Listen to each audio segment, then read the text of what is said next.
Alors, aujourd'hui, je vais parler de la marche avec Dieu. C'est ça le thème de mon message en ce matin. La marche avec Dieu.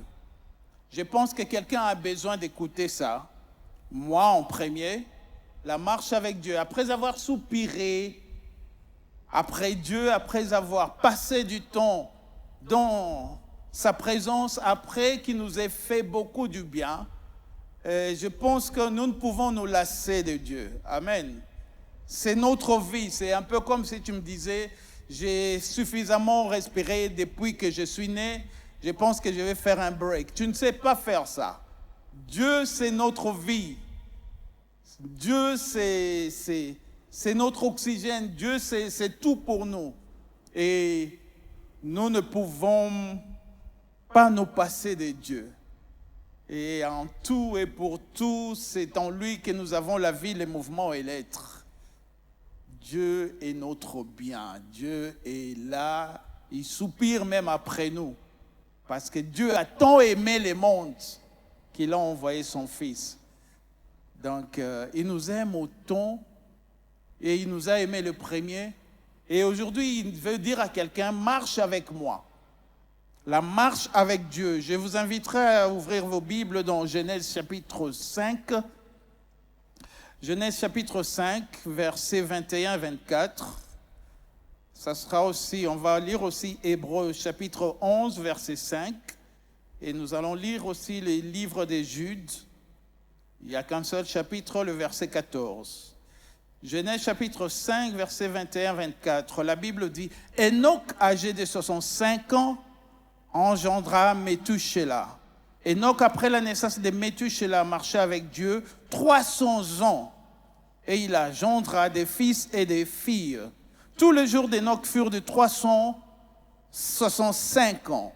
Enoch marcha avec Dieu, puis il ne fut plus parce que Dieu le prit. Hébreux 11, 5, la Bible dit, c'est par la foi qu'Enoch fut enlevé parce qu'il ne vit point la mort et qu'il ne parut plus parce que Dieu l'avait enlevé. Car avant son enlèvement, il avait reçu le témoignage qu'il était agréable à Dieu. Jude 14, c'est aussi pour eux qu'Enoch, le septième d'Adam, a prophétisé en ces termes. Voici, le Seigneur est venu avec ses saintes myriades. Ici, nous avons comme un personnage qui va nous aider à pouvoir comprendre la marche avec Dieu, Enoch. On ne parle pas beaucoup d'Enoch. Du reste, dans le livre de Genèse, c'est juste quoi 1, 2, 3 versets parlant d'Enoch. On parle d'Enoch qu'il avait 65 ans. Il est né de Jéred. Il avait 65 ans. Mais quand vous lisez, ce qui est intéressant, quand vous lisez le chapitre 5, je peux même le lire rapidement, vous allez voir qu'il y a une séquence, il y a un rythme ou bien un pattern ou bien un schéma qui est suivi. Vous allez voir que dans le verset 1, on dit « Voici le livre de la postérité d'Adam plutôt. Lorsque Dieu créa l'homme, il le fit à la ressemblance de Dieu. Il créa l'homme et la femme, il le bénit et il les appela du nom d'homme lorsqu'ils furent créés. Adam, âgé de 130 ans, engendra un fils à sa ressemblance selon son image et lui donna le nom de Seth. Les jours d'Adam après la naissance de Seth furent de 800 ans et il engendra des fils et des filles. Tous les jours qu'Adam vécut furent de 930 ans. 930 ans, imaginez-vous. Puis il mourut. Seth, âgé de 105 ans, engendra Enoch. Pas Enoch, Enoch. Seth vécut après la naissance d'Enoch 800 ans. Il engendra des fils et des filles. Tous les jours de Seth furent de 912 ans, puis il mourut. Enoch, âgé de 90 ans, engendra Kenan. Enoch vécut après la naissance de Kenan 800 ans et il engendra des fils et des filles. Tout le jour des noces furent de 950 ans, puis il mourut. Et vous allez voir que à la fin, c'est toujours les agendra, ils agendra, et puis ils vécurent autant d'années, et puis ils moururent. Des fois, tu te dis, mais bon, qu'est-ce que nous avons à faire de tous ces mondes? Les agendras, moi je les appelle les agendras. Et surtout dans Chronique, ça, les agendras, ils vous... Quand vous lisez la Bible, pour les lecteurs de la Bible, quand vous arrivez là, vous vous dites, et les Kanoki. Et ils peuvent vous prendre comme ça 3 chapitres des agendras. Et puis ils moururent. Quelle vie! Ils agendra et puis ils moururent. Est-ce qu'il y a un agendra ici qui n'attend que la mort? Quelle façon ennuyeuse de vivre. Puis il mourut. Et puis après, moi j'aime, c'est quand Dieu nous amène comme ça, tu dis, ah, puis il mourit. Et puis qu'est-ce qu'on fait encore? C'est comme on dit, agendra, tel agendra, Esaïe agendra, Abraham agendra, et puis tu dis, il mourut. Ils agendra, et puis il mourut. Mais j'aime quand tu arrives dans Chronique, je crois Chronique 4, un Chronique 4, et puis on dit, non bon, ils sont tous des agendras, mais il y a un homme qui a été agendré, il s'appelle Jabet. Jabet, quand il a été agendré, il a dit, ma cambo agendré, si je suis ça. Et puis on l'appelle là même Jabet, parce que sa maman dit que non, il était né dans la souffrance. Et puis Jabet dit, je ne veux pas continuer à être des gens qui agendrent sans qu'il y ait un changement dans ma vie. Et puis, la Bible dit, Jabet invoqua le nom de l'Éternel. Et dit, oh, si tu me bénis et que tu m'épargnes de la souffrance et que je sois dans la bénédiction. La Bible dit que Dieu entendit et exauça. Et d'abord, on a commencé par dire, Jabet était le plus distingué de tous ses frères. Il invoqua le nom de l'Éternel. Et puis l'Éternel l'exauça. Waouh! Et puis on commence, et puis les agendras ont continué. Dans la vie, j'étais pris de ne pas être parmi seulement les agendras. Puis tu mourus. Amen. Et ici, on est en train de voir, même Adam, on dit que Adam, donc on parle même plus de Seth, on ne parle même plus de Caïn, d'Abel. Donc Abel a déjà été tué par son frère. Caïn est devenu vagabond. N'est-ce pas? Il a commencé à se promener sur toute la terre. Et puis, 130 ans après, on dit que maintenant, Adam engendra Seth.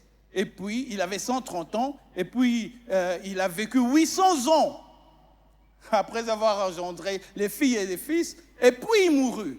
Et puis, Seth, quand il a commencé son histoire aussi, à 105 ans, il engendra. Et puis, il a vécu quelques années. Puis, il mourut. Mais jusqu'à ce qu'on arrive au verset 21. Enoch, âgé de 65 ans, engendra Métouchéla. Enoch, après la naissance de Métouchéla, il s'est dit, je risque de mourir. Seulement comme ça, sans que je fasse quelque chose dans cette vie. On dit, après la naissance de Métouchéla, Enoch marcha avec Dieu 300 ans. Et il engendra des filles et des filles. Tous les jours d'Enoch furent de 300 ans, de 365 ans. Enoch marcha avec Dieu. Quand la Bible te redit la même chose, ça veut dire réellement ça s'est bien passé. Puis il ne fit plus parce que Dieu le prie. Enoch marcha avec Dieu. Exceptionnellement, vous savez, vous pouvez vivre dans un contexte de tout le monde, avec un même arrière-plan, mais vous n'êtes pas obligé de subir la même chose. Amen. Attends, Dieu a dit que réellement, le jour que vous allez en manger, vous allez mourir. Mais en même temps, on voit que la parole de Dieu qui a été dite pour tout le monde, mais il arrive quand même à ce qu'un homme fasse exception. Mais Enoch, si Hébreu ne nous avait plus parlé d'Enoch, il serait enterré peut-être dans des oubliettes, sans savoir la leçon que Dieu est en train de nous donner. Nous pouvons tous être Congolais, mais nous ne devons pas vivre comme tous les Congolais. Nous pouvons tous subir les mêmes injustices, être sous la même malédiction, être nés de la même famille, mais nos destinées ne doivent pas être tout le temps celles qui a défini les autres. Ici, on parle d'Enoch. Il a marché 65 ans. Et puis après, il a pris une décision, on va le voir. Et il a marché 300 ans avec Dieu. Comment on peut marcher 300 ans avec Dieu? Qu'est-ce qu'il se disait, pasteur? Qu'est-ce qu'il se disait? 300 ans. Toi-même, tu te rappelles de ces prières? Tu te rappelles de ces prières? Les jours qu'il y a des gens, il y a des fois tu as envie de me dire, Dieu, assis-toi là. Moi, je sais. Tu commences à poser des questions à Dieu. Chacun de nous rêve du jour où Dieu va lui apparaître et lui dire, qu'est-ce que tu veux que je fasse pour toi? Moi, du reste, je ne cherche même pas à ce que Dieu m'apparaisse. Par la foi, je sais que Dieu est avec moi. Amen. Donc, il ne faut pas chercher même les apparitions. Quand il vous a dit que je ne vous laisserai pas, je ne vous abandonnerai pas, donc il faut déjà être dans la foi que Dieu est avec toi. Et quand moi, je ne cherche pas à ce que Dieu me demande qu'est-ce que tu as besoin que je puisse te donner. Moi, je lui dis déjà, donne-moi la sagesse. Parce que j'ai regardé les battes, j'ai vu la personne qui a demandé la sagesse. Dieu lui a donné au-delà de la sagesse. Moi, quand Dieu vient t'apparaître, il ne faut pas aller chercher ailleurs. Tu as déjà des réponses dans la Bible. Amen. Toi, tu vas dire, oh Dieu, non. Dieu a déjà dit, puisque tu n'as pas demandé la mort de tes ennemis, tu n'as pas demandé la richesse, mais tu as demandé la sagesse. Je te donne tout et au-delà. Qu'est-ce qu'ils étaient en train de se dire? 300 ans. Sûrement que Dieu lui disait, et sûrement, en tout cas à mon sens, Enoch avait suffisamment de sens pour dire, Dieu, comment tu as créé l'univers? Dieu lui disait, oh non, voilà ce que je fais. Il dit, ah waouh, c'est comme ça. Et puis, deuxième jour, comment ça se fait? Qu'est-ce qui s'est passé au jardin? Là, parce que, bon, attendez, je vais vous montrer juste un graphique, si on peut nous le balancer. Quand Enoch était né, Adam était encore en vie. Regardez les agendas là, 130 ans, 105 ans, 106. Vous allez voir, quand vous faites la sommation, quand Adam avait 622 ans, Enoch est né. Donc Enoch carrément était contemporain à un certain moment d'Adam. Parce que Adam, quand il est mort à 930 ans, Enoch lui est resté encore peut-être 57 ans à vivre pour être enlevé. Bon, quand je dis 57 ans à vivre sur cette terre, il n'est jamais mort. Donc, il est resté 57 ans sur terre pour finalement être enlevé. Donc, sûrement, moi je me dis, Enoch, pour dire, son nom signifie initié, consacré, dédié à Dieu. Sûrement, forcément, son arrière-grand-père qui est Adam, il a eu le temps de lui parler. Dites-moi un peu, je me demande pourquoi on ne parle pas d'Ève. Il s'est passé beaucoup de choses, je crois. Elle a eu beaucoup de questions de tout ce monde. Alors, Enoch, à un moment, il venait à Adam. Ça, c'est moi, ce n'est pas écrit dans la Bible. Il s'est demandé comment ça se fait, comment étaient les jardins, c'était où? Et Adam commençait à lui raconter, non, c'était bien, mais des fois il disait, ne me rappelle pas ces choses parce que ce qui est arrivé là-bas. Et puis il dit, comment ça se fait? Il dit, non, Dieu venait dans la soirée, et il venait, il se promenait, parce que la Bible dit, le soir, Dieu se parcourait, la voix de Dieu, ils ont entendu la voix de Dieu parcourir les jardins. Ça veut dire Dieu venait prendre du bon temps avec Adam. Alors Enoch, je crois, il doit commencer à se dire que, mais attends, est-ce que Dieu a changé d'avis? est-ce que moi, non, je ne peux pas essayer de marcher avec Dieu? Donc, il y a eu des questions, sûrement. Il est allé demander, poser des questions. Donc, ils avaient encore cette occasion-là de pouvoir vivre et de parler. Alors, Enoch, sûrement, et quand il a parlé avec Dieu, 300 ans, il commençait à se dire des choses. Ils ont parlé, il a marché avec Dieu. À un certain moment, je crois que, bon, ça c'est encore mon imagination. Dieu dit à Enoch, tu connais tellement de choses, c'est risqué, tu risques... c'est un peu quand tu as beaucoup d'informations, des fois tu deviens dangereux. Hein? Dieu lui a donné tellement d'informations, il lui a parlé même de la seconde venue du Christ. Parce que quand nous lisons ici Jude 4, 14, on dit quoi? C'est aussi pour eux qu'Enoch, le 7e depuis Adam, a prophétisé en ces termes. Voici le Seigneur est venu avec ses saintes myriades. Et les théologiens disent que c'est la seconde venue de Christ. Ça veut dire que quand nous allons revenir et... Parce qu'il est venu, il n'est pas venu avec des saints quand il est venu détruire, par exemple, pendant le déluge. Mais que la seconde venue de Christ, il va venir quand nous serons rentrés, on va juger le monde. Donc, on parle de ça. Donc, Enoch a dû voir ça. Donc, Enoch, ce fut quasiment un prophète. Mais dans l'Ancien Testament, dans Genèse, on n'en parle pas. Alors, il a vécu 300 ans. Et la Bible dit qu'il a reçu ce témoignage qu'il était agréable à Dieu. Donc il a vécu tout ça, il a posé des questions. Et chaque jour, il découvrait Dieu, il découvrait la grandeur, la profondeur de Dieu, au point où c'est Dieu, au fait, qui avait hâte qu'Enoch se réveille. Imaginez un peu. Dieu avait hâte qu'Enoch se réveille parce que la Bible dit qu'il plut à Dieu. Il était agréable à Dieu. Quand Enoch allait dormir, Dieu se disait, ouf, bon, je dois attendre 8 heures pour qu'il se réveille. Et puis, quand Enoch se réveille, il dit, oh ouais, le parti de plaisir commence pour moi. Donc, Dieu a eu s'est tellement amusé, il a eu du bon temps avec Enoch. Il dit, Enoch, je ne vais pas te laisser ici, viens chez moi. Et puis Enoch ne fit plus. Le premier enlèvement de l'univers. Qu'est-ce qui s'est passé dans la maison? Les filles et les fils d'Enoch s'est dit que papa est parti. Depuis qu'il était parti, je crois qu'Enoch devait avoir des problèmes avec sa femme. On n'en parle pas, mais Enoch, il a tellement marché avec Dieu que des fois, il parlait beaucoup plus à Dieu qu'à sa femme.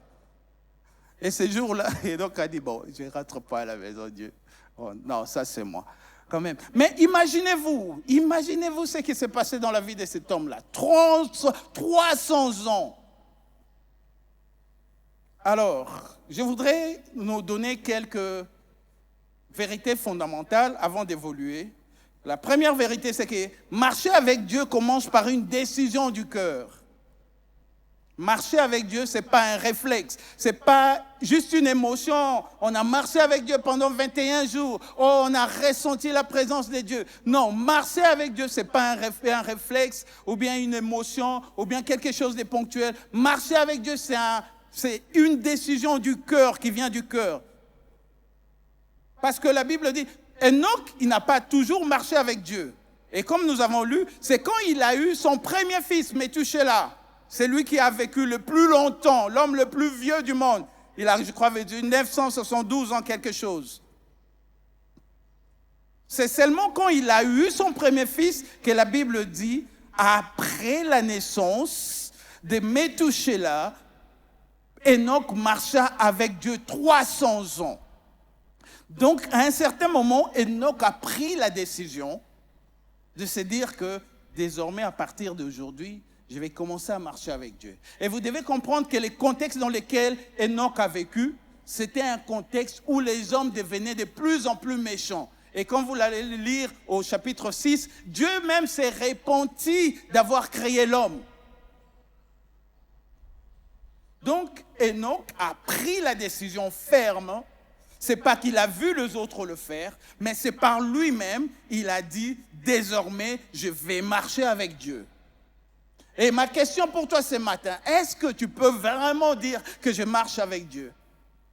Quand tu te réveilles, dans toutes tes allées et venues, dans tes entreprises, dans ta famille, dans ta manière de vivre. Parce que marcher avec Dieu, c'est pas littéralement commencer à sortir de la maison et marcher, mais c'est un style de vie, une manière de vivre, une philosophie. Peux-tu te dire en ces jours que je marche avec Dieu? C'est cela. Parce que c'est une décision que tu prends. Il n'a jamais, depuis qu'il était né, jusqu'à 65 ans, il n'avait pas marché avec Dieu. Mais à un certain moment, quelque chose s'est arrivé. Je crois que quand il a eu Meshula, il a dit que ici, si je ne fais pas attention, peut-être je risque de subir le même sort que tous ceux-là que je vois. Je dois prendre la résolution de marcher avec Dieu. Et il a commencé à marcher avec Dieu. Donc, premièrement, marcher avec Dieu commence par une résolution ferme du cœur. Deuxièmement, marcher avec Dieu, c'est s'accorder avec lui. C'est être d'accord avec Dieu. Comme la Bible dit dans Amos 3:3, 2 hommes marchent-ils ensemble sans en être convenus? Il faut se mettre d'accord. Tu veux marcher avec moi? On doit s'accorder sur la direction à suivre. Je ne peux pas commencer à aller à Sendwe. Toi, tu t'es dit que non, pasteur, est-ce qu'on peut marcher vers Beaumarchais? Non, ça ne pourrait pas marcher. Je ne sais pas me dédoubler. Donc, nous devons nous accorder. Tu dois t'accorder avec Dieu. Tu te dire que je vais marcher, ça veut dire que je m'accorde sur la ligne. Ce n'est pas à Dieu de te rejoindre dans tes pensées, ou bien dans tes plans, ou bien parce que tu as cru avoir prié et que tu crois avoir changé la volonté de Dieu dans ta vie. Non, marcher avec Dieu, c'est venir te synchroniser, c'est venir t'aligner sur la ligne de conduite, sur la marche, sur la volonté de Dieu dans ta vie. J'ai parlé avec une sœur il y a quelques semaines, je lui disais... parce que moi je veux faire ça, moi je dis oui c'est ce que tu veux faire, mais qu'est-ce que Dieu veut que tu fasses? Elle était un peu hésitante pour un peu dire je sais Dieu sa manière de faire les choses un peu. Donc chacun de nous se dit non Dieu s'il comprend, non, c'est un peu comme les gens qui disent Yesu koyana nute non on a balité. Il faut s'accorder à Dieu, tout c'est selon ta volonté. Il y en a qui sont ici. Je ne me suis pas encore marié, Jésus ne revient pas encore. C'est s'accorder à Dieu, c'est s'accorder, c'est mettre d'accord. Marcher avec Dieu exige un accord, un alignement, un oui profond à sa volonté. Troisièmement, marcher avec Dieu, c'est une recommandation. Les reconnaître dans chacun de tes pas. Proverbe 3, 5 à 6, la Bible dit « Confie-toi en l'Éternel de tout ton cœur. » Et ne t'appuie pas sur ta sagesse. Reconnais-les dans toutes tes voies et il aplanira tes sentiers.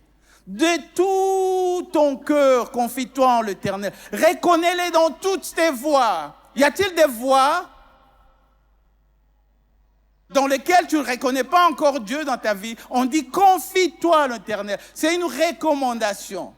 De tout ton cœur, de toute ton âme, de toute ta pensée, tu dois te confier en Dieu. Il y en a qui n'ont qu'une confiance peut-être salutaire de Dieu. Je sais que je vais aller au ciel parce que j'ai reçu Jésus comme Seigneur et Sauveur. Mais il y a des domaines dans ta vie, tu ne veux pas te confier en Dieu. Tes finances, tes relations, surtout cette relation-là que tu continues à entretenir. Es-tu confiant en Dieu? Oh, pasteur, mais si je coupe cette relation, qui va me payer, qui va m'entretenir, La Bible dit confie-toi dans toutes tes voies. Il y en a parmi nous, même après P21, il y a des voies qui sont un peu exclusives à nous. Ça veut dire que ici, c'est un domaine réservé dans lequel Dieu n'a aucun droit. Ça, c'est pas marcher avec Dieu.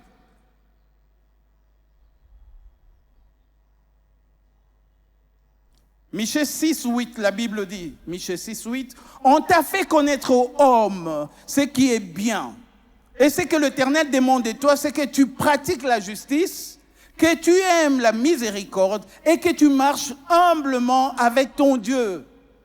Marcher avec Dieu, c'est une recommandation. Encore une fois, ma question ce matin, marches-tu avec Dieu réellement? Peux-tu te dire que je marche avec Dieu? Je le reconnais dans toutes mes voies, même dans ces projets-là. Je ne sais pas quel est ce domaine de ma vie où je me dis que, non, Seigneur, laisse-moi me débrouiller ici. Je ne sais pas. Je ne comprends, je ne sais même pas. Peut-être, c'est pas que je suis parfait dans toutes mes voies, mais au mieux que je peux, je me dis que Dieu oriente-moi. Dans la manière d'être même dans mon mariage, dans la manière d'être un mari, comment élever mes enfants. Il faut se confier en Dieu en toutes choses. Parce que les enfants, ils sont les enfants. Ils naissent païens d'abord pour commencer. Vous savez que vous avez des enfants païens pour ceux qui... Il y en a qui sont encore païens dans votre maison. Vous nourrissez des païens chez vous. Des gens qui n'ont encore... Et si tu ne te confies pas, ça devient compliqué. Dans toutes tes voies, dans tes projets, il faut te confier en Dieu. Chaque jour doit être vécu comme la certitude que tu marches que Dieu marche à nos côtés. Chaque jour, 300 ans, comment...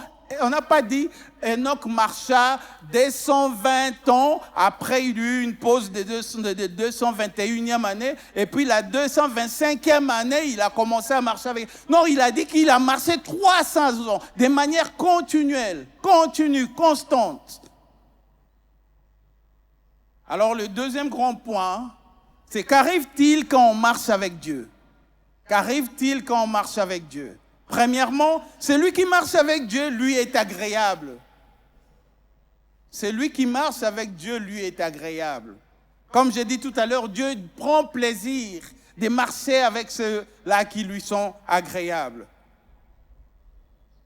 Hébreux 11, qu'on a lu tout à l'heure, on dit, versets 5 à 6, c'est par la foi qu'Enoch fut enlevé pour qu'il ne vit point la mort et qu'il ne parut plus parce que Dieu l'avait enlevé. Car avant son enlèvement, écoutez ça, avant son enlèvement, il avait reçu le témoignage qu'il était agréable à Dieu. Or, sans la foi, il est impossible de lui être agréable, car il faut que celui qui s'approche de Dieu croie que Dieu existe et qu'il est le rémunérateur de ceux qui les cherchent. Celui qui marche avec Dieu, lui, est agréable. Et puis des fois on dit, or, ça, la foi, il est impossible de lui être agréable, car celui qui rapproche de Dieu doit croire qu'il existe. On connaît ces versets, mais des fois, on ne fait pas le lien du verset précédent. C'est la suite de l'idée que l'auteur évoque de la marche qu'Enoch a eue avec Dieu. Donc, avant même que tu récites ou bien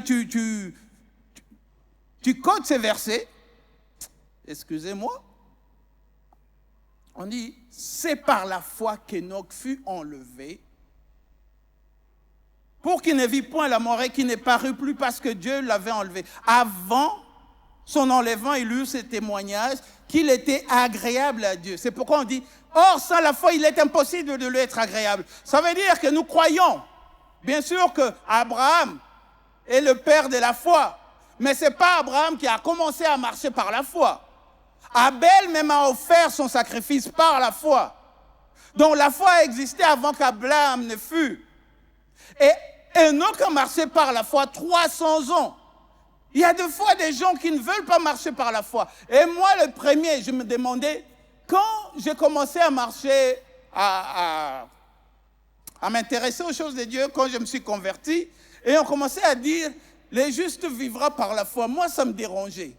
Pour moi, la foi, c'était comme si tu manques de tout, tu espères toujours qu'il y ait quelque chose qui se passe. Donc, c'est une incertitude comme ça. Donc, moi, je n'aurai pas d'argent, tout sera par la foi. Je vais me marier par la foi. Je vais avoir des enfants par la foi. Donc, il n'y aura pas de circonstances réunies pour que quelque part, je me dise aussi, donc c'est toujours on ne sait jamais. C'est comme ça que moi je prenais la foi.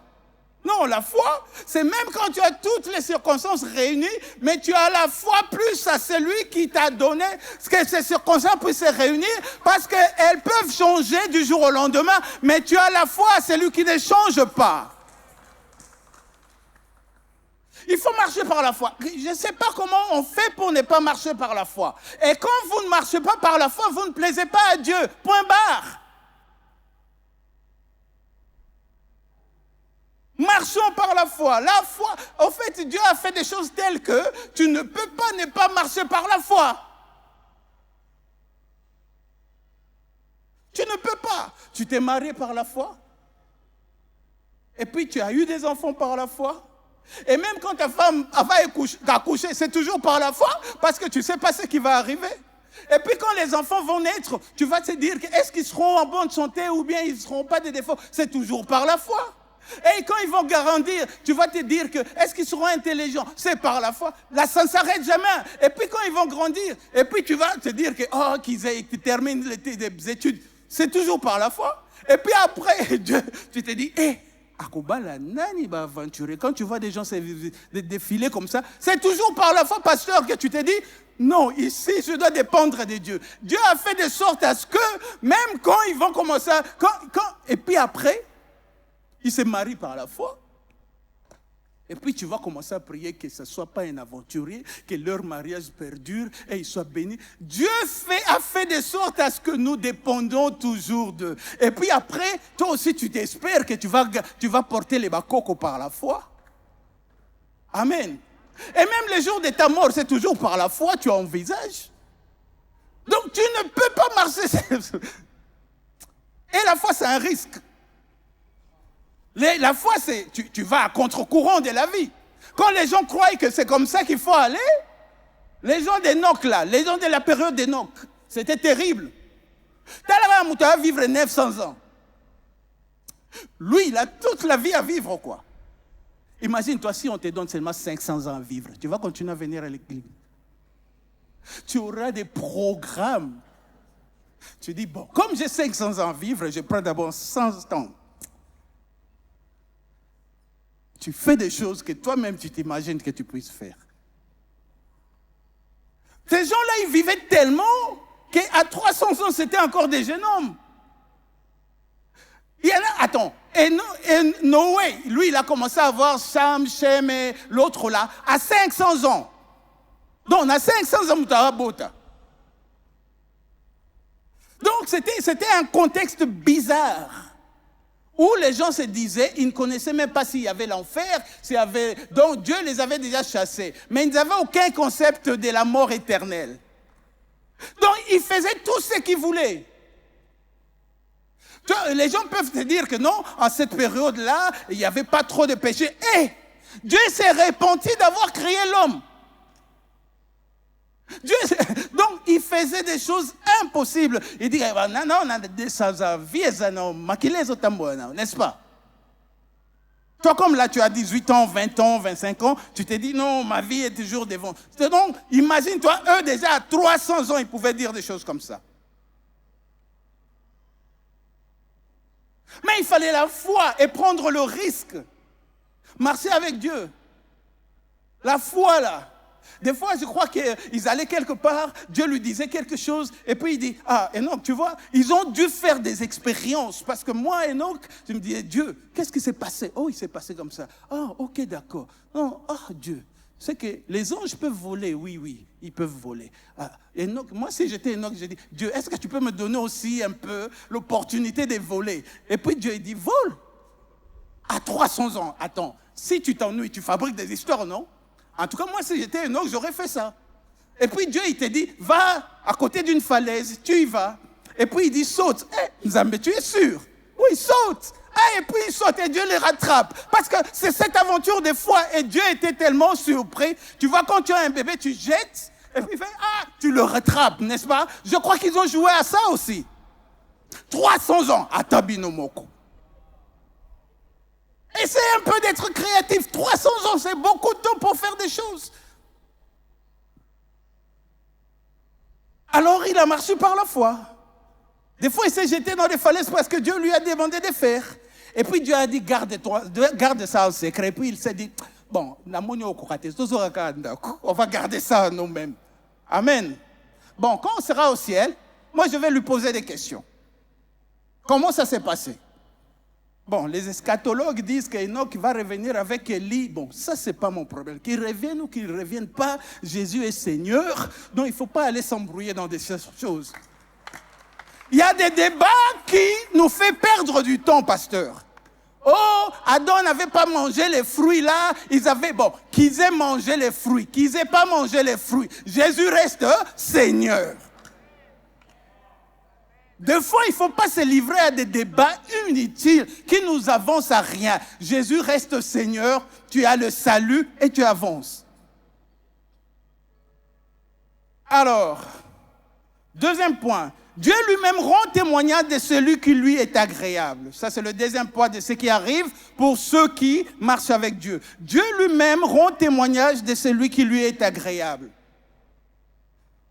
Romains 8, 14, 16, la Bible dit, car tous ceux qui sont conduits par l'Esprit de Dieu sont fils de Dieu. Et vous n'avez point reçu un esprit de servitude pour être encore dans la crainte, mais vous avez reçu un esprit d'adoption par lequel nous crions, Abba, Père. Abba, exclusivité. L'Esprit lui-même rend témoignage à notre esprit que nous sommes enfants de Dieu. Quand tu marches avec Dieu, Dieu s'assure à ce que tu es un témoignage que tu es enfant de Dieu. Toi-même, quand tu te vois là, peux-tu te dire que tu es enfant de Dieu? Yomoko, en toi-même, quand tu te réveilles. Peux-tu te dire que tu es enfant de Dieu? Parce que quand tu marches avec Dieu, la Bible dit, avant d'être enlevé, il y eut un témoignage qu'il était agréable à Dieu. Mais cela ne s'arrête pas là. Le témoignage de Dieu va au-delà du fait qu'il te dise que tu es enfant de Dieu. Il s'assure que tout le monde aussi autour de toi sache que tu es enfant de Dieu.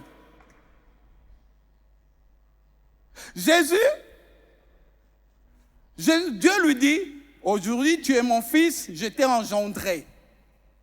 Mais après, Dieu s'est assuré que même ceux qui sont autour, il dit, celui-ci est mon fils en qui j'ai mis toute mon affection, écoutez-le. Dieu s'assurait à ce que tous ceux qui sont autour de Jésus puissent savoir qu'il appartenait à Dieu. Donc Dieu s'assure, quand tu marches avec lui, parce qu'il reçut les témoignages, Enoch ne reçut pas les témoignages seulement de lui-même, mais tout le monde autour de lui a su qu'Enoch était agréable à Dieu. Ceux qui sont autour de toi savent que tu es agréable à Dieu, que tu es enfant de Dieu. Parce que le Saint-Esprit s'assure, Dieu même s'assure. Au point où Dieu même, il va chez le diable, il dit, as-tu vu mon serviteur Job? Ah, Dieu. Mais Dieu se vante. Il ne peut pas s'empêcher de se vanter. Que j'ai trouvé David, l'homme selon mon cœur. Donc, il s'assure. Quand tu marches avec Dieu, Dieu s'assure, même autour de toi, qu'il y a un témoignage. De temps en temps, ça fait du bien. Parce que des fois, dans des difficultés, tu peux te dire, ah, Zambe, qu'est-ce qui se passe? Mais Dieu s'assure. Il vient même, il s'assure, il dit que non, tu es mon enfant et je veux que tout le monde sache que tu es mon enfant. Je me rappelle une fois, il y a très longtemps, quand je suis retourné au pays après un long moment, et j'habitais encore une maison de famille, chômeur de mon état, et puis c'était à Lemba. Dans la soirée, j'allais quelques avenues après. Moi, je suis à Bangou, j'allais à Kama, chez les amis, et on passait du temps là. Au coin de l'avenue, il y avait une maman qui vendait des arachides. Hein, les Ngouba, il y a... Comment on appelle ça? Il y a poso, kalinga. Grillé là, les arachides grillés mais en poso. Et on aimait pendant qu'on était là. Et on mangeait, on papotait, on s'est fortifié, on parlait de tout et de rien. C'était des frères en Christ. Mais ces jours-là, j'arrive dans la soirée, je me tiens là, je dis, nana posangouba. Mais je n'avais pas d'argent. Je demande à mon ami, il n'avait pas. Donc, pour un peu dire qu'à un certain moment, on a manqué même bon au Somangouba, quoi. On vient de loin avec Dieu. Donc, imaginez-vous, Ngouba, ya quoi? Je ne pouvais pas m'en acheter. Bon, c'est passé comme ça. Personne n'avait d'argent, moi non plus. On est resté, on a continué. Je crois 30 minutes après, il y avait un autre ami, lui, il avait déjà commencé à travailler. Il travaillait en ville. En ces temps-là, il n'y avait pas trop beaucoup d'embouteillage. Et il est retourné. Le temps de rentrer à la maison où on était, donc on était juste devant la parcelle, comme tout Kouinois qui se respecte. Moi, je disais, vous avez une parcelle. C'est quoi cette imagination de sortir les chaises et de se mettre sur l'avenue? On fait comment? Mais c'est toujours nous. C'est nous. Nous aimons comme ça. Mais il y en a qui sortent même. Les matins, pasteur, ils sortent. Ils vont brosser. On fait comment? Bon, bref, je rentre avec mes arachides.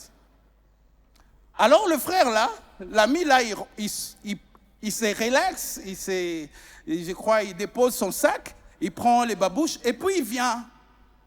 Il n'était pas là quand j'avais exprimé l'envie de prendre les arachides, de manger les arachides. Mais qu'est-ce qu'il fait? Il dit, Bopi, viens, c'est son fils. Il dit, va acheter les arachides là. Il sort l'argent, il va acheter les arachides et puis il vient, il distribue les arachides. Pire, c'est que lui, il ne mange pas.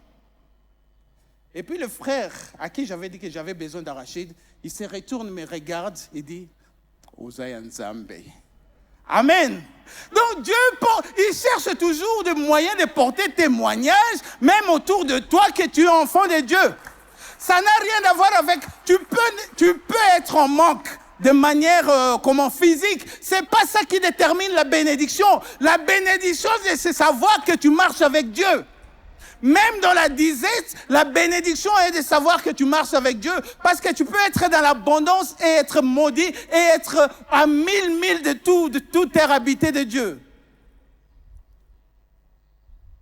Et quand tu as des témoignages comme ça, tu te dis, en fait, waouh, ça fait du bien. Donc, je suis dans le bon, quoi.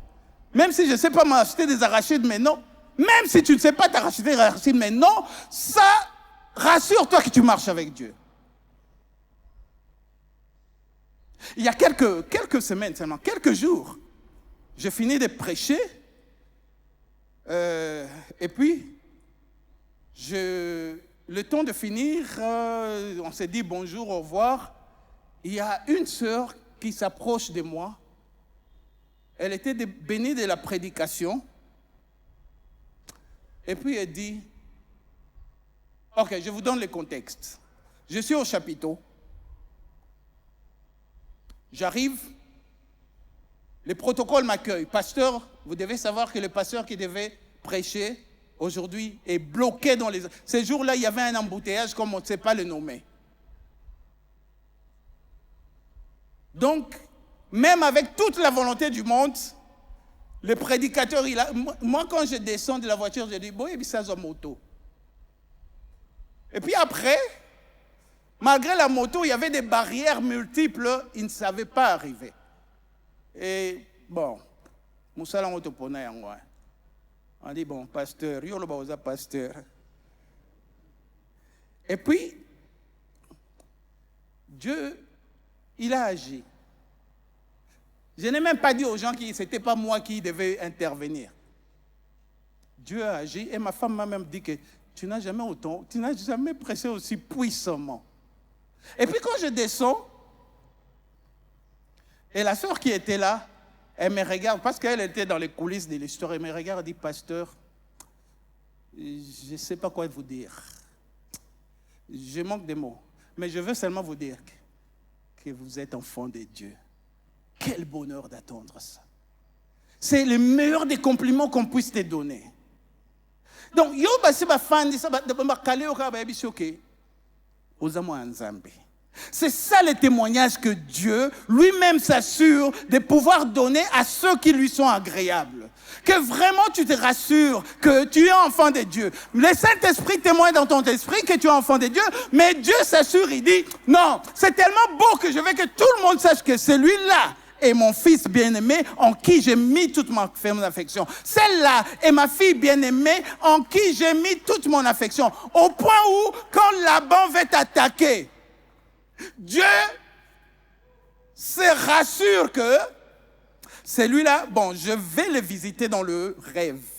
Parce que sur Amoninga Farabo, je crois qu'il ne peut pas vivre. Et il dit, garde-toi. Donc, parlant de Jacob, il dit, garde-toi de parler ni en mal, ni en bien contre Jacob. Waouh! Quand tu marches avec Dieu, des choses comme ça. Attention,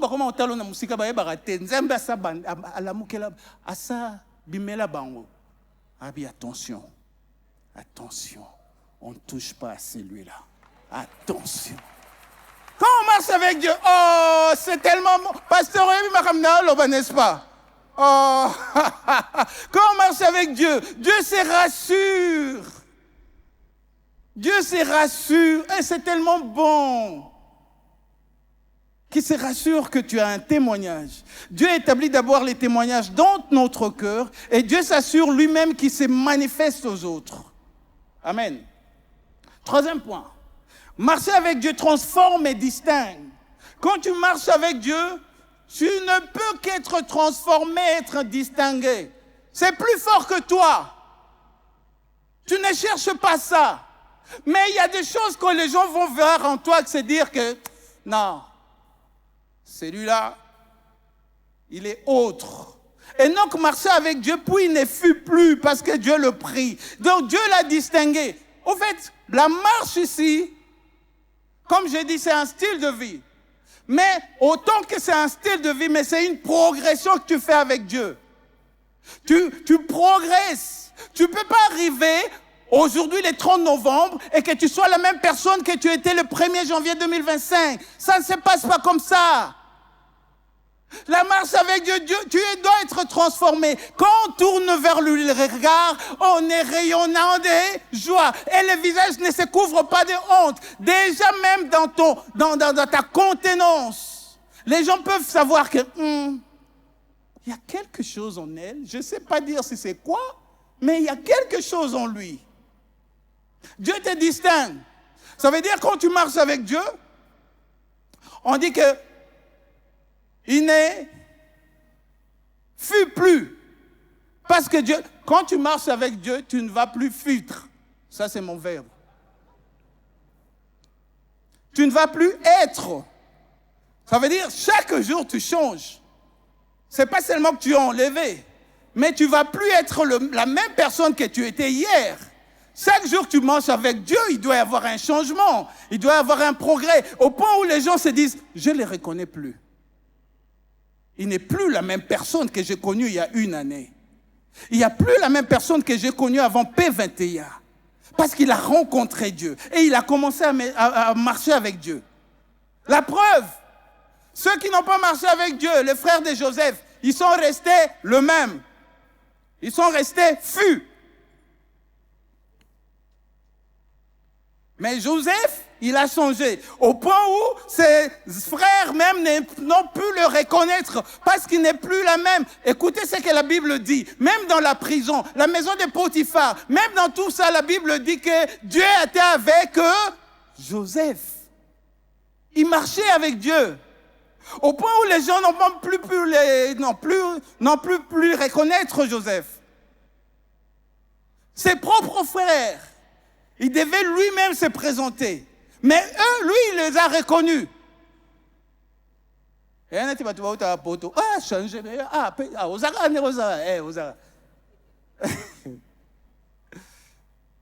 Non, ça c'est pour plaisanter. Mais à un certain moment, tu ne dois plus rester la même personne. Toi, depuis qu'on a commencé ici en 2016, tu es toujours la même personne, toujours avec les mêmes blagues, avec les exhortations même. Tu ne nous donnes pas les exhortations.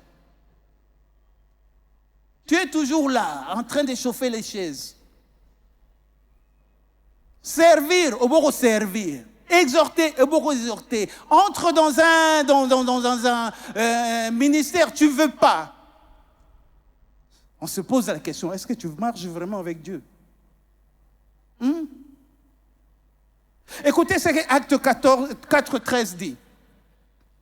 Lorsqu'ils virent l'assurance de Pierre et des gens, ils furent étonnés, sachant que c'étaient des hommes du peuple sans instruction. Et ils le reconnurent pour avoir été avec Jésus. Quand tu marches avec Dieu, les gens vont commencer à être étonnés de toi, normalement.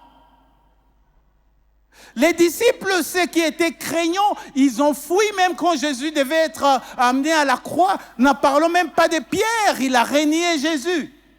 Mais après, quand même, il y a eu un déclic. Il a dit, non, c'est monsieur, j'ai marché avec lui. Au point où, quand Jésus est parti à la gloire, ils sont restés et ils ont commencé à défendre la foi, la saine doctrine. Les pharisiens, les sadducéens, les sanédrins et tous les scribes là, ils se sont dit, cette assurance n'est pas normale. L'assurance avec laquelle ils parlent n'est pas normale. Ils étaient étonnés.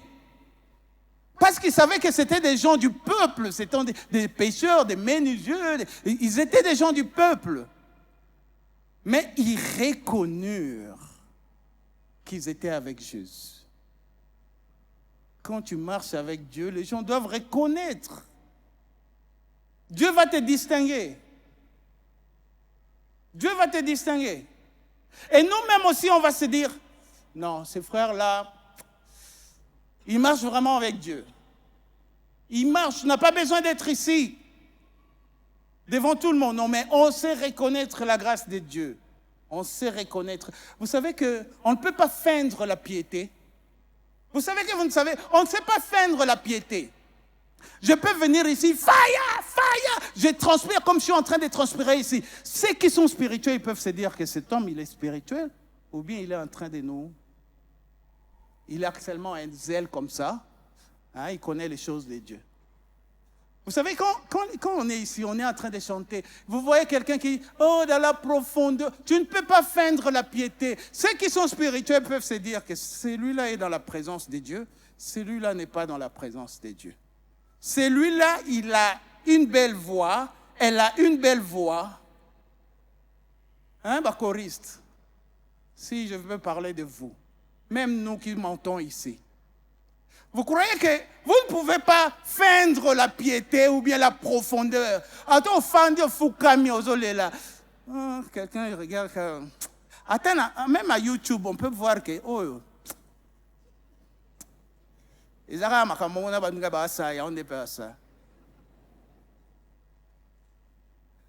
que c'est faux ce que je dis?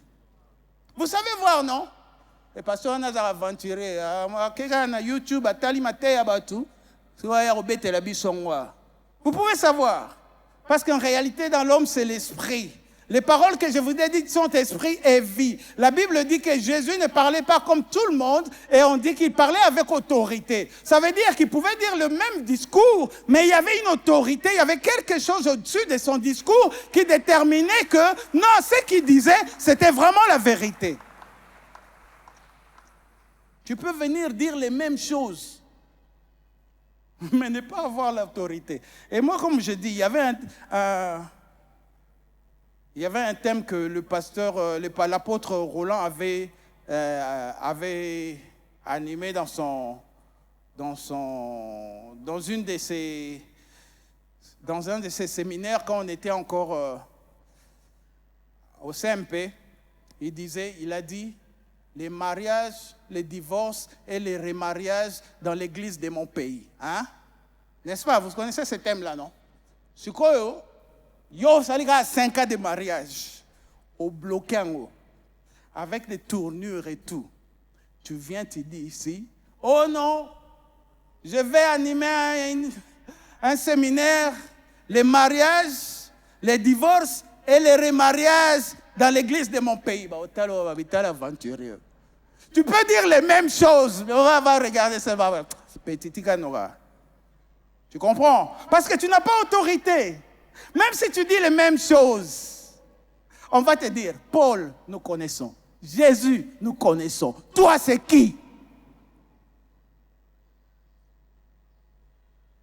Donc, on ne peut pas feindre la piété. Pour terminer, l'avant-dernier point. Celui qui marche avec Dieu manifeste une dimension prophétique dans sa conduite. Celui qui marche avec Dieu manifeste une dimension prophétique dans sa conduite. Ça veut dire quoi? Quand tu marches avec Dieu, tout ce que tu fais devient l'expression de la volonté de Dieu dans ta vie, dans tes choix, dans ta parole, dans tout ce que tu fais, dans tes fréquentations, tu deviens prophétique. Les gens ne peuvent pas te comprendre parce qu'au fait, tout ce que tu fais n'est que l'expression de la volonté de Dieu dans ta vie. Les prophétiques ici, ce n'est pas quelque chose que tu es en train de deviner ou bien de voir l'avenir. Autant que tu vas voir des choses parce que Dieu va te révéler des choses. Mais tu deviens toi-même prophétique, même dans tes choix. Dieu a dit à Abraham, marche devant moi et sois intègre. Et puis après, quand il y a eu des problèmes avec Lot, la Bible dit quoi? Abraham, il a dit, voilà, on fait comme ça. Tu choisis là où tu veux aller. Et si toi, tu prends la gauche, moi, je vais prendre la droite. Si toi, tu prends la droite, moi, je vais prendre la gauche. Et il en sera ainsi. Parce qu'au fait, Abraham savait, ce n'est pas les choix que je fais qui fait la différence. Mais c'est la personne avec qui je reste après que vous ayez choisi qui va faire la différence dans ma vie. Même si je marche dans la vallée des Baca, je les transforme en un lieu rempli de sources d'eau vive. Et puis quand Lot est parti à Sodome et Gomorrhe, vous connaissez la suite. Mais après, Dieu a dit à Abraham, regarde au nord, au sud, aussi loin que tu peux regarder.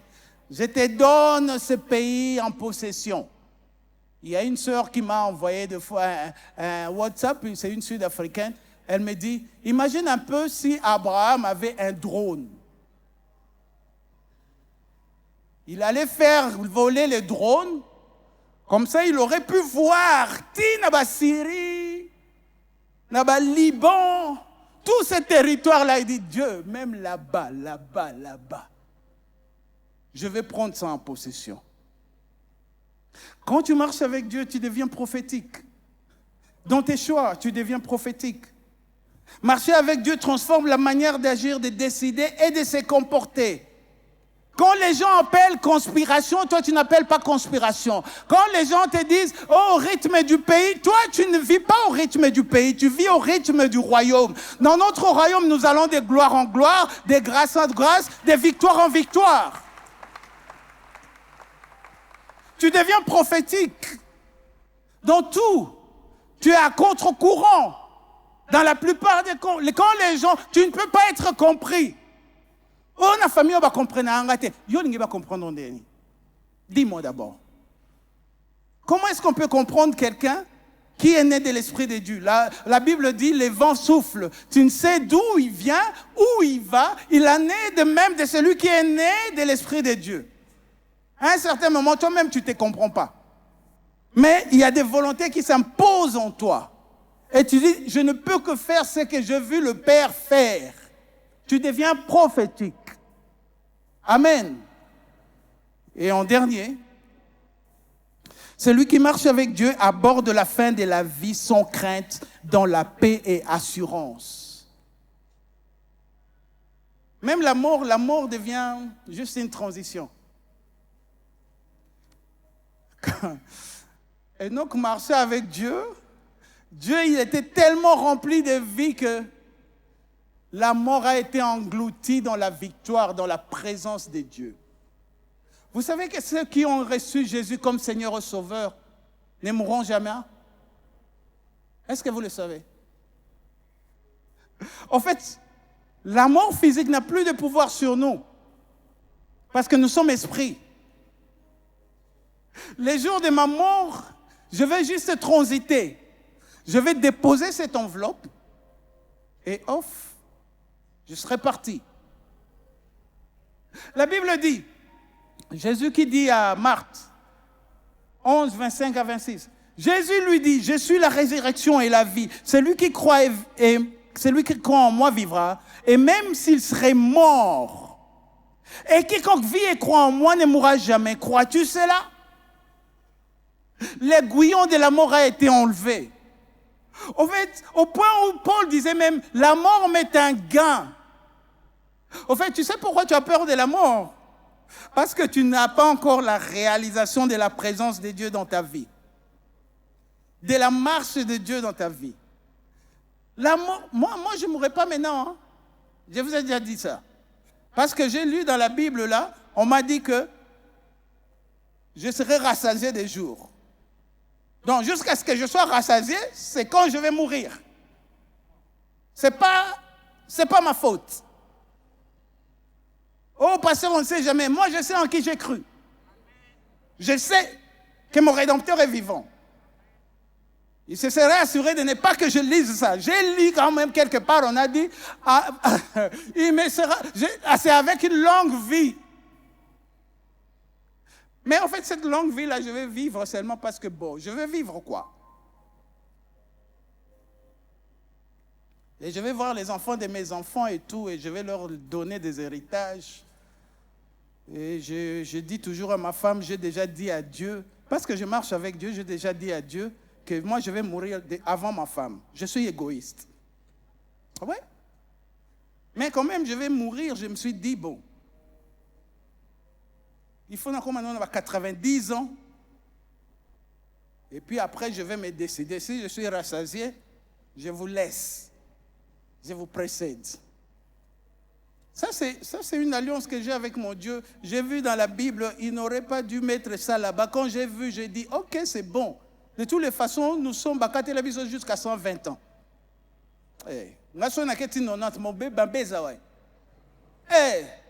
Non, toutes tes voix, reconnais-le. Il aplanira tes sentiers. Moi, je reconnais que Dieu a 120 ans. Donc, comme on a 90 ans, Nathalie. Si on a moni boring, ça veut dire ennuyeux ici. Je me dis, il n'y a rien qui me reste ici sur la terre. Je laisse ma femme mettre beaucoup d'argent et mes enfants et mes cocos et je m'en vais. Rendez-vous sur boulevard Alléluia, rond-point Galate, avenue Hosanna.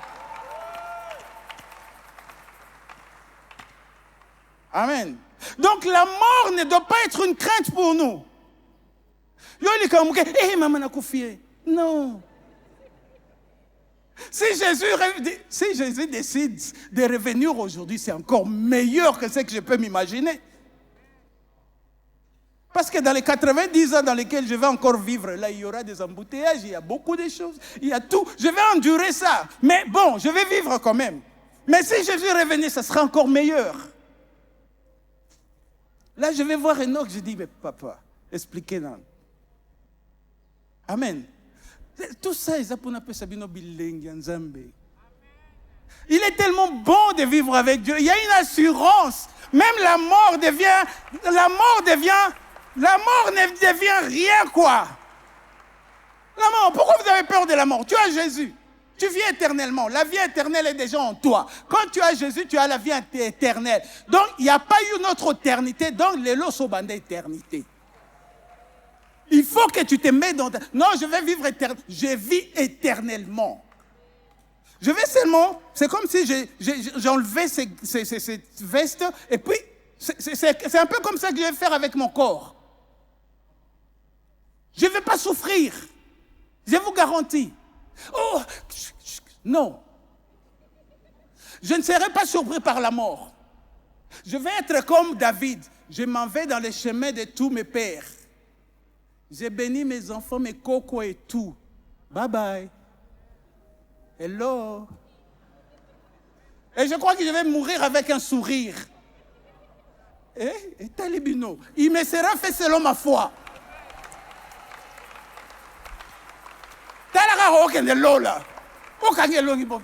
Tu vois, quand il y a des gens, tu peux aller regarder dans les cercueils. Celui-là, il est mort en paix. Celui-là, on ne sait pas où est-ce qu'il est parti. Même dans les deuils, tu sais voir que ça, c'était un homme de paix. La manière même le deuil se déroule.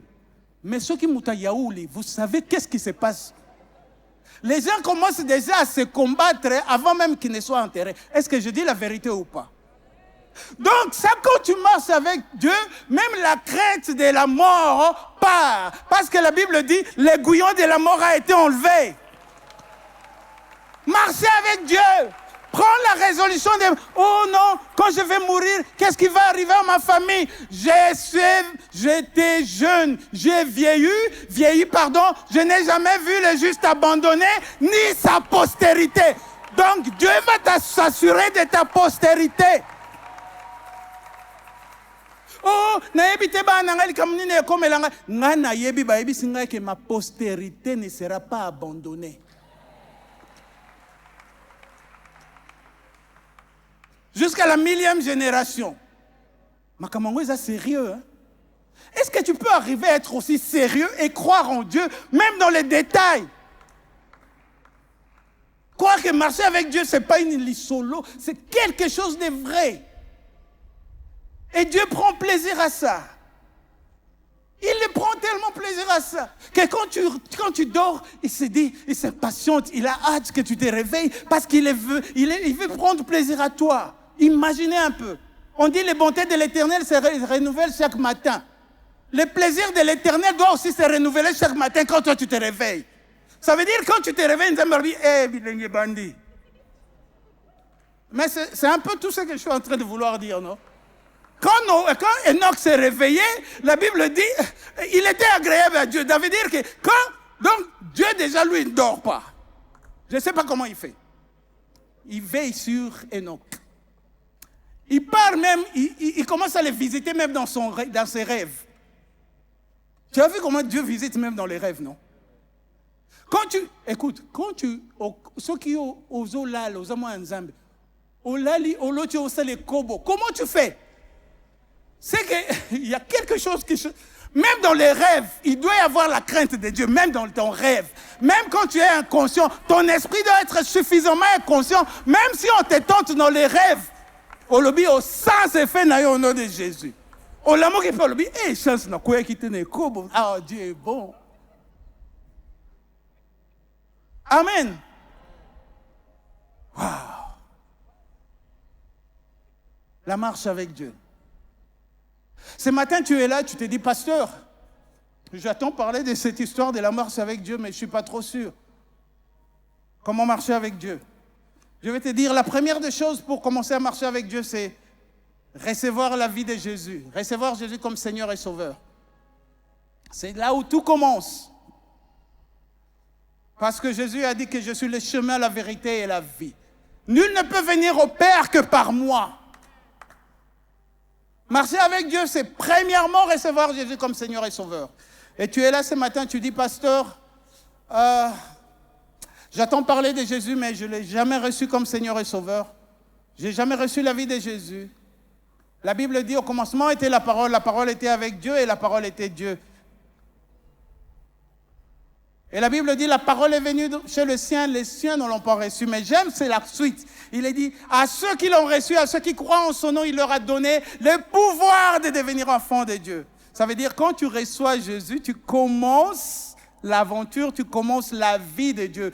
Tu deviens enfant de Dieu enfin. La Bible dit, si tu confesses de ta bouche le Seigneur Jésus, et si tu crois dans ton cœur que Dieu l'a ressuscité des morts, tu seras sauvé. Et en ce matin, tu es là, tu dis, pasteur, je voudrais recevoir la vie de Jésus et commencer cette marche avec Dieu. Je n'ai jamais reçu Jésus comme Seigneur et Sauveur et je voudrais, pasteur, que tu puisses prier pour moi. Es-tu là? Je voudrais que tu me donnes ce privilège de prier avec toi. Est-ce que je peux voir ta main là où tu es? Que je vais donner ma vie à Jésus. J'ai vu la main là, j'ai vu la main qui a hésité. Mais elle peut être levée. Est-ce qu'il y a une autre main? Que je veux recevoir Jésus comme Seigneur et Sauveur. Aidez-moi à reconnaître les mains qui se lèvent. Est-ce qu'il y a une main qui se lève? Seigneur et Sauveur. Est-ce que vous pouvez carrément vous mettre debout? Nous applaudissons parce qu'il y a une joie au ciel. Alléluia. Voilà, je vous vois là. Je vous vois tout au fond aussi. Il y a encore quelqu'un. Voilà, je vous vois.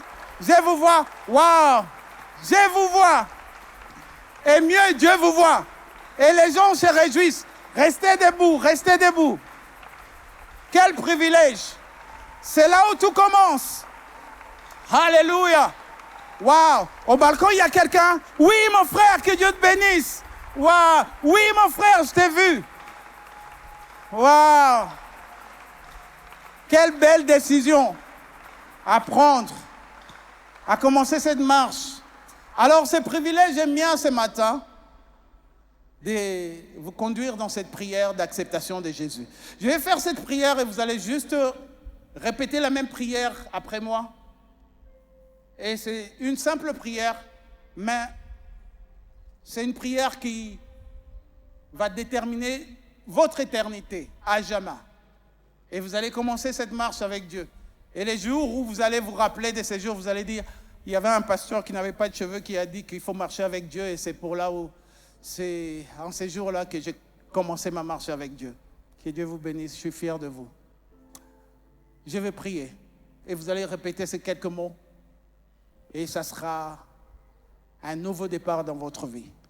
Alors, répétez après moi. Seigneur Jésus, en ces jours, j'ai écouté ta voix.